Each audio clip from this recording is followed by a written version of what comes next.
Salut les crypto-investisseurs, ici Lionel Tabon, investisseur et entrepreneur libre. Je vous souhaite la bienvenue dans cette nouvelle crypto vidéo. Nous sommes aujourd'hui le jeudi 23 décembre 2021. Je vais faire la mise à jour du marché des crypto-monnaies. Mais avant de rentrer dans le vif du sujet, comme d'habitude, je vous invite à me mettre un petit pouce bleu pour récompenser mon travail quotidien. Et si ce n'est pas déjà fait, je vous invite à vous abonner à cette chaîne en cliquant sur la cloche pour recevoir une notification dès que je publierai une nouvelle vidéo sur la chaîne. Et puis si ce n'est pas le cas, si vous êtes un parfait débutant ou une parfaite débutante dans le monde des cryptos, je vous invite à télécharger librement et gratuitement mon ebook Vos premiers pas dans le monde des cryptos. Pour cela, c'est très simple, vous cliquez sur le lien qui est juste en dessous de cette vidéo, vous m'indiquez votre adresse mail et je vous envoie tout ça dans votre boîte mail. C'est comme ça, c'est pour vous, c'est cadeau. Regardez la map, le rouge s'installe.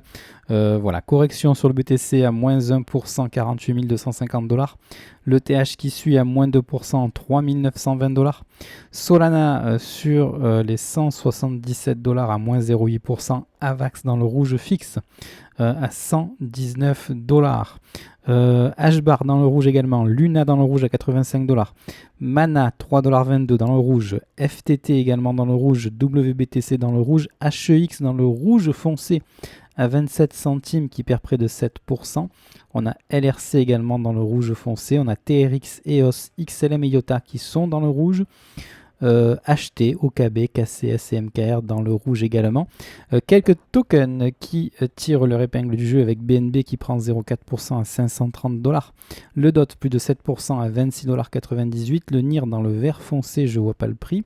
Atom également dans le vert foncé. ICP, Kusama, STX, VET, FIL qui sont dans le vert. XTZ dans le vert foncé à 4,50 $. Cardano qui prend plus de 2,8% à 1,31 $, le Dodge à 16 centimes, XRP qui prend encore 0,7% à 94 centimes, EGLD et Algo dans le vert, Matic sur les 2,49 $ dans le vert à plus 1,2%, le CRO toujours sur les 53 centimes qui reste dans le vert, Shiba qui prend plus de 6%, AAVE dans le vert foncé, THR dans le vert très foncé, FTM Uni dans le vert également, AXS, Theta, Link, le Chiliz, CRV, Engine, BAT et AAVE encore une fois dans le vert. Voilà, map assez équilibrée finalement. On va regarder comme d'habitude le sentiment de marché en consultant le Scalpex Index et on repasse dans le FIR à 34 points. Hier, nous étions dans le neutre. Donc, est-ce que nous reviendrions au conditionnel eh bien, dans le FIR? C'est fort probable. Je pense que voilà, le rebond technique a eu lieu. Maintenant, il y a certains altcoins qui en ont un petit peu profité. Les réseaux sociaux dans le up et l'order flow dans le sell. Voilà. Nos amis de Grayscale, bizarrement, hier, regardez la colonne des 24 heures. Chaque ligne est à zéro, donc j'imagine que hier il y a eu quelque chose, peut-être un jour férié ou quelque chose comme ça, veille de Noël ou avant-veille de Noël, enfin peu importe. Les fonds n'ont pas tradé hier. Bon, simplement sur la colonne des 7 derniers jours, on a tout vendu sauf Mana et Solana. Et sur le mensuel, pareil qu'hier, on vend tout à l'exception de Mana, LPT, Solana, BAT, Link, Phil et c'est tout. Voilà, bah, comme d'habitude hein, sur Grayscale, ça n'a pas trop changé. Riot Blockchain non plus, hein, on est toujours en unité de temps hebdomadaire en train de casser. On a cassé ici le canal haussier. On est sur les plus bas maintenant, sur les 21 $. On va voir si on va réussir à préserver ce support de 20,80 $. Là aussi, on va définitivement le casser par le bas. L'index du dollar qui toujours aux environs des 50% d'ailleurs, qui a l'air de faire un pullback sur les 50%. Donc décidément pour le moment au niveau du dollar on se cantonne sur les 96 points. Au niveau de l'inflation pareil également, on surveille ici les moins 20,28 points pour éventuellement valider un W et donc pourquoi pas reprendre une tendance un petit peu plus haussière. Là il faudra bien évidemment breaker cette trading line ici, mais pour le moment voilà, grosse tendance haussière ici sur l'inflation qui va vraisemblablement justement influencer les investisseurs à placer leur cash sur des actifs risqués. La market cap, toujours dans ce doji de rebond par rapport à la semaine dernière. On est tout pour le moment en train d'évoluer juste en dessous de la moyenne mobile à 20 séances, du premier arrêt et du support oblique aussi. On est en train de créer une mèche haute, ce qui serait pas forcément une bonne nouvelle. Ça voudrait dire peut-être que on n'a pas fait de plus bas et que peut-être que ce creux-là n'est pas encore sorti d'affaire. Bon, pour le moment, on est encore que jeudi, hein, on a encore jusqu'à dimanche soir 20h heure américaine, donc attendons ce qui va se passer. Le S&P 500, quant à lui, toujours dans son range ici, mais dans le haut de range, donc pour le moment, tout va bien. On a créé une mèche basse sur la moyenne mobile à 20 séances, on a une pénétrante haussière par rapport au doji précédent, donc c'est plutôt pas mal. Maintenant, attendons de voir ce que donne le trading range, puisque on a toujours des indicateurs techniques comme le momentum et le RSI qui évoluent à l'intérieur de figures de compression. Un canal légèrement haussier pour le RSI et une figure de triangle de compression sur le momentum. Et au niveau de William, on est en train de repasser en territoire de surachat et il faudrait breaker ici les moins 5,52 points pour pouvoir valider un W, mais on est déjà dans la zone de surachat, donc c'est plutôt pas mal pour le S&P 500. Les Open Interest qui sont en train de repartir dangereusement à la hausse, donc attention quand même, je trouve que la courbe bleue est en train de se rapprocher encore une fois de la courbe jaune, donc à voir si la courbe jaune et la courbe bleue montent en même temps très très bien, elles continuent à être éloignées l'une de l'autre et donc du coup c'est assez sain, mais voilà, j'aimerais quand même qu'au niveau des Open Interest ça se calme un petit peu et que le rebond qui a eu lieu tout à l'heure, j'allais dire hier, plutôt hier, ne soit pas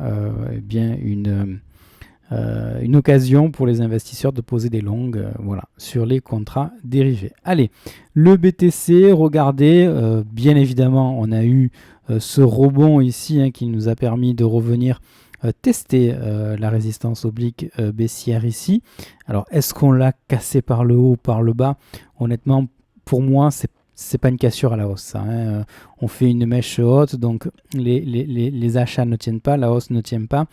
Et on vient mourir ici, clôturer au niveau de la moyenne mobile à 20 séances qui se confond d'ailleurs avec cette résistance oblique baissière. Et actuellement, on est en train de refluer par le bas. Donc pour moi, c'est pas une cassure par le haut. On est toujours en train d'évoluer ici dans ce canal, ici entre les 45 500 points et les 50 500 points. Voilà, c'est pas des points, c'est des dollars. 45 500 dollars et 50 500 dollars. Les indicateurs techniques, eux, par contre, ils ont dû s'améliorer quelque peu, puisqu'hier, ils étaient quand même pas mal. Sauf que, regardez, ah oui, quand même, j'avais pas vu ça. Ici, on réintègre le triangle de compression, donc ça c'est pas forcément une très très bonne nouvelle pour Bitcoin, puisque en plus, cerise sur le gâteau, on repasse en territoire négatif, mais on verra à la clôture ce soir. Et au niveau du RSI, on avait cassé par le haut, on a toujours cassé. Allez, on a validé, ça c'est plutôt pas mal, on a validé la cassure du bisou descendant sur le RSI et on a validé la cassure de la neckline ici en jaune pour valider le W, donc ça c'est plutôt bien. Par contre sur les cours c'est pas la même chose, donc voilà, pour le moment soyons prudents. Moi ce que j'aimerais quand même pour revenir au RSI ici, voilà, je vais essayer d'y revenir, je vais prendre le pinceau comme d'habitude. Voilà, ici, j'aimerais quand même qu'on ait une structure derrière la trendline ici en forme de W pour vraiment repartir ici vers le haut et non pas, par exemple, créer un M qui nous ferait réintégrer le biseau descendant. Donc c'est vraiment ça qu'on doit surveiller sur ces indicateurs techniques. Également, vous le voyez, tant qu'on ne fait pas de W derrière une résistance qu'on casse, derrière on n'est pas à l'abri d'une fausse cassure tout simplement. Donc là pareil, il va falloir retester à nouveau la résistance oblique baissière pour la casser par le haut de manière à ce que le momentum repasse bullish. Voilà. William, du côté de William, si on s'en était contenté de William sans regarder le RSI et le momentum, on se serait dire que voilà, on reste dans la box verte et qu'on reste en tendance neutre. Voilà, il n'y a pas d'amélioration plus net que ça. Les spreads qui restent toujours négatifs, ça c'est bien, et la volatilité qui baisse également, donc ça aussi c'est plutôt pas mal. Donc il ne s'agissait bien évidemment qu'un rebond technique. Maintenant, à voir si on va créer, bien évidemment ici, on va le revoir quand même. Ce rebond technique, il ne sert pas à rien, attention. Maintenant, si on fait par exemple quelque chose comme ça, je suis sur le pinceau déjà. Voilà, si on fait quand même quelque chose comme ça, ça, c'est plutôt pas mal. Là, on aurait un vrai W, vous voyez. Là, ça serait vraiment une belle figure avec un vrai W derrière. Maintenant, moi, ce que j'aimerais pour ma part, ce que j'affectionnerais le plus, ce serait plutôt ici de casser. Et ici, de continuer à ranger, et là, effectivement, ici, de vraiment créer un vrai W et de quitter la zone de rechargement à l'achat. Et là, pour avoir véritablement un décollage en bonne et due forme qu'on doit avoir sur le BTC tôt ou tard. Pour cela, il faut bien que les open interest baissent, bien évidemment. Justement, en parlant de ça, on va regarder l'order flow. Là, je suis en weekly, donc pour le weekly, au niveau du funding, c'est très bien, on baisse, donc ça, c'est plutôt pas mal. Pour les spreads, on reste en territoire négatif, donc ça, c'est très très bien également. On peut aller voir le journalier pour se rendre compte ici que voilà, au niveau des spreads, on reste quand même en territoire négatif ici. Donc ça, c'est plutôt bien. Le funding, il reste pour le moment assez réduit, donc ça va. Ça va, honnêtement, on revient sur les 48 000 $, même si je vous parlais hier dans le titre de la vidéo que les 48 820 étaient un rôle de pivot. Bon, on est en milieu de semaine, c'est pas très très très important, mais quand même, il faudrait quand même que ces 48 820 $ puissent être tenus en séance, notamment d'ici dimanche soir 20h heure américaine. C'est à ce moment-là qu'on clôturera cette bougie hebdomadaire. Et bien évidemment, si on cassait ces niveaux-là, derrière, à mon avis, on irait encore une fois retester au moins les 61,8% de Fibonacci sur les 44 000 $, puisque les 44 000 $ en plus, c'est tout simplement les 38,2% de Fibonacci sur le mensuel. Alors, regardez, voilà, donc c'est assez pertinent d'aller faire croire aux gens qu'on rentre dans un bear market, alors qu'en fait on va tout simplement tester le premier arrêt pour rebondir dessus, voire même mécher juste en dessous pour faire peur aux uns et aux autres, et de manière également à, pourquoi pas, retester au travers d'une mèche, par exemple la moyenne mobile à 20 séances qui est en train de monter, elle est à 34 000 $. Je dis pas qu'on va aller mécher sur les 34 000 $ en mensuel, mais par contre on pourrait laisser la moyenne mobile à 20 séances arriver comme ça et rejoindre les cours. Voilà, comme ça au moins j'aurais vu les 3 unités de temps sur le BTC. Ici au niveau de l'order flow, on voit vraiment que en journalier on est avec des spreads négatifs, donc ça c'est plutôt simple pour poser des bottoms. Le funding également, on l'a vu, il se réduit de plus en plus, donc c'est plutôt assez sain. On passe à notre ami l'ETH, le roi des altcoins, et on voit effectivement sur l'ETH que à l'image du BTC, on a les 38,2% de Fibonacci qui rejouent un rôle de résistance, tout comme la moyenne mobile à 20 séances. Je vous le disais, lorsqu'on a une moyenne mobile à 20 séances qui descend et qu'on a des cours qui sont en dessous, elle a plus un rôle de résistance, cette moyenne mobile à 20 séances. Et on le voit hier, on a fait, regardez, une mèche haute dessus. Tout le monde pensait que ça y est, on allait repasser en bull market, mais voilà, c'est pas encore le cas. Il faut des vrais bottoms, que ce soit en journalier ou en hebdomadaire. Je vous le disais hier, ne pas s'exciter, surtout ne pas s'exciter, ça c'était le maître mot. Donc voilà, pour le moment on est en train de refluer, de se faire rejeter par les 38,2 ici à 4000 $. Voilà, 4000 $, c'est vraiment maintenant devenu une résistance. Ça fait longtemps qu'on bute dessus, on a buté dessus le 16 décembre dernier, on a méché dessus le 19, on est revenu hier et on a méché également. Donc hier c'était avant-hier le 21 décembre, et hier on a encore une fois clôturé juste en dessous. Donc ça montre vraiment que les 4000 $ maintenant deviennent un niveau relativement résistant. Voilà, donc du coup on continue notre espèce de trading range ici entre les 3760 $ et les 4000 $, tout simplement. Les indicateurs techniques, toujours pareil ici, le momentum quant à lui, il a fait un gros boulot, contrairement au BTC. On est en train de faire un pullback sur la résistance oblique qui normalement a dû devenir un support, donc ça c'est plutôt sympa et ça milite plutôt en faveur de l'ETH. Au niveau du RSI, voyons ce qui s'est passé. Au niveau du RSI, voilà, ça se joue vraiment sur l'épaisseur du trait, mais on reste quand même au-dessus de la résistance, donc ça c'est plutôt pas mal. Et on est en train de faire un pullback dessus, donc voilà, maintenant on va voir, on va attendre un petit peu pour laisser le temps au RSI de se développer. Bien évidemment, il faut vraiment maintenant partir vers le nord, sans quoi on réintégrerait le triangle et derrière, on repartirait dans une zone un petit peu de trading range. Voilà, tout simplement.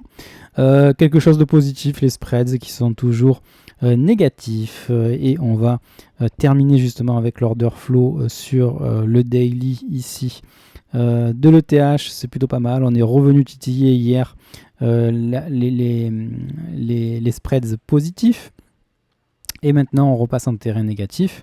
Des funding rates qui restent assez réduits, mais quand même, je trouve que voilà, il y a eu quand même ici des augmentations du funding rate, voilà, sur l'ETH.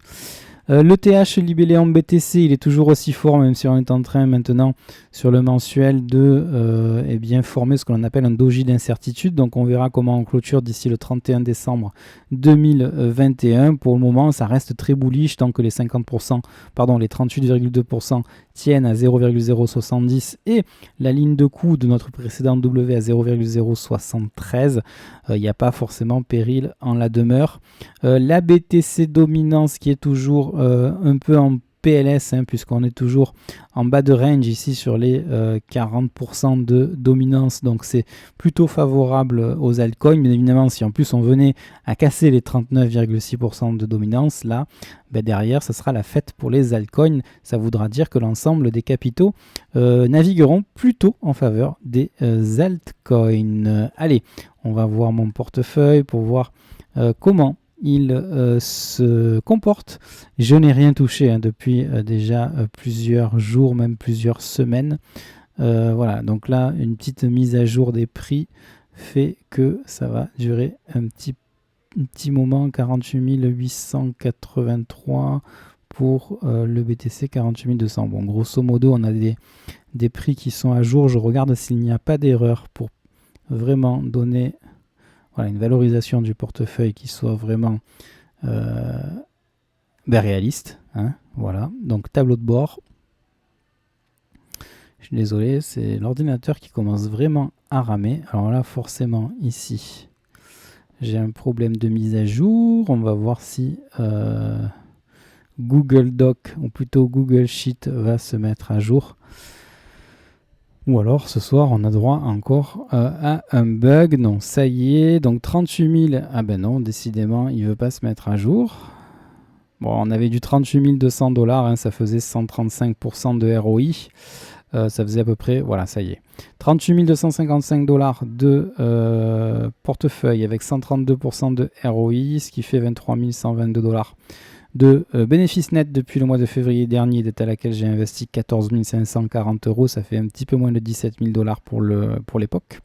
Et je suis à 35,3% de cash et 64,7% de crypto. On termine au niveau graphique avec 4 altcoins, toujours pareil, le BAT, RSR, le Chiliz et XRP qui se comportent très bien en unité de temps hebdomadaire. Regardez le BAT ici qui est au-dessus d'une moyenne mobile à 20 séances, qui monte des bottoms qui restent préservés, donc ça œuvre beaucoup de bonnes choses pour le BAT. En plus, regardez ici, petit cours très court. Voilà le W ici. Et on vient retester la ligne de coût du W. Voilà, ça c'est très classique. On a une ligne de coût sur les 97 centimes et on voit que voilà, on est venu retester la zone de la ligne de coût. C'est ce qu'on appelle un wake of check. Voilà pour le cours d'analyse technique. Donc vu que voilà, on est venu tester l'ancienne ligne de coût du gros W, maintenant rien ne nous empêche de repartir de l'avant tout en restant en tendance haussière dans cette unité de temps, donc BAT qui est vraiment très costaud à moyen terme. Le Chiliz également qui est pas trop mal, même si on a bouffé le bottom ici des 24 centimes, mais je me méfie quand même quand on bouffe le bottom comme ça et qu'on vient quand même justement poser un bottom, puisque regardez maintenant on est sur les 28 centimes et on dirait qu'on est en train de poser un nouveau bottom ici. Donc on a quand même préservé les premiers bottoms sur les 16 centimes, donc ce qui est plutôt pas mal. Maintenant à voir si le Chiliz a eh bien la volonté de recasser la ligne de coup ici de cette énorme W par exemple, ou de revenir ici sur la ligne de coup de l'ancienne W.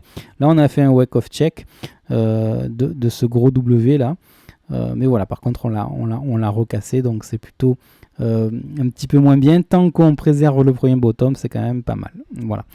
Au niveau de RSR, on joue également avec les nerfs des investisseurs, puisque regardez ici, c'est le second bottom qu'on est en train alors on l'a pas bouffé encore, hein, on est toujours en train de le préserver. Ce sont les 2,69 centimes. On est en dessous des 3 centimes pour le moment, donc attention à pas venir bouffer ce bottom. Bien évidemment, il y a toujours le premier bottom sur les 2 centimes ou 1,6 centimes qui lui est toujours préservé. Et XRP qui avait validé un M ici avec une ligne de coup cassée par le bas. La ligne de coup était sur les 85 centimes. Et regardez, on est venu acheter du XRP avec cette grosse mèche sur les 60 centimes. Et derrière, on revient au-dessus de l'ancienne ligne de coup du M. Bon, ça c'est hyper aussi dans la mesure où ce M est peut-être emprisonné dans un très gros W. Il n'y a rien de plus bullish. Voilà. Allez, on va terminer avec le news flow qui est assez riche. Depuis hier, on s'était arrêté à la plateforme BitMEX qui avait dévoilé son token BMEX et qui prévoyait un airdrop. Crypto.com qui signe un partenariat pluriannuel avec l'Angel City Football Club. C'est tout simplement un club de foot féminin des États-Unis. Donc c'est la première fois qu'un club de foot féminin aux États-Unis est sponsorisé par Crypto.com. Donc c'est plutôt sympa pour la crypto d'abord, pour Crypto.com et puis pour le foot féminin là-bas aux États-Unis. Binance Labs qui mène un investissement de 60 millions de dollars dans Multichain. Donc voilà, mais ça c'est plutôt sympa pour Multichain également. Multichain c'est eh bien une start-up, une société qui est en train de développer de la blockchain, surtout en partenariat avec Ethereum, la Binance Smart Chain et également Avalanche. Voilà. La plateforme, encore une fois, Binance qui va installer un hub pour les crypto-monnaies à Dubaï, ça c'est également très bullish. Le PDG de Coinbase, Brian Armstrong, qui est accusé d'avoir volé le travail d'une start-up. Bon, ça c'est arrangé dans les faits divers. Décrypter la logique des Civic IDs de Civic Power et remporter 450 000 USDT. Comment offrir de la crypto-monnaie à vos proches pour Noël? Très facile, vous lisez cet article et que vous soyez sur Binance ou Coinbase, vous avez la possibilité de créer des cartes de Noël en offrant des crypto-monnaies de votre choix à votre famille, à vos amis pour Noël. C'est un cadeau qui a de plus en plus le vent en poupe, notamment en Australie et aux États-Unis, me semble-t-il. Réponse dans l'article si vous voulez aller le lire, assez intéressant. Arsenal qui se voit interdire des publicités concernant son fan token AFC parce que la régulation anglaise en fait estime que dans cette publicité, c'est plutôt de la publicité qui est considérée comme étant mensongère dans la mesure où on dit aux gens, voyez, la crypto c'est hyper facile pour gagner de l'argent, vous investissez dedans. Donc c'est un petit peu considéré comme de la publicité mensongère et c'est donc pour ça que ces publicités ont été interdites. Et enfin, la crypto-banque suisse SEBA qui souhaite utiliser ARC, la plateforme DeFi, pour les institutionnels d'AVE. On voit vraiment qu'au niveau institutionnel, il y a de l'argent qui rentre quand même. On voit vraiment qu'au niveau du fondamental, on a tout quand même pour préparer notre seconde phase de bull run. Ceci n'engage bien évidemment que moi. J'espère que cette vidéo vous a plu. Si c'est le cas, je vous invite à me mettre un petit pouce bleu. Si vous pensez qu'elle peut intéresser d'autres personnes, partagez-la. Si ce n'est pas encore le cas, je vous invite à vous abonner à cette chaîne en cliquant sur la cloche pour recevoir une notification dès que je publierai une nouvelle vidéo sur la chaîne. Puis n'oubliez pas, prenez soin de vous, prenez soin des gens que vous aimez, ayez l'esprit cash flow. Quant à moi, je vous retrouve dès demain en vidéo comme d'hab. Ciao.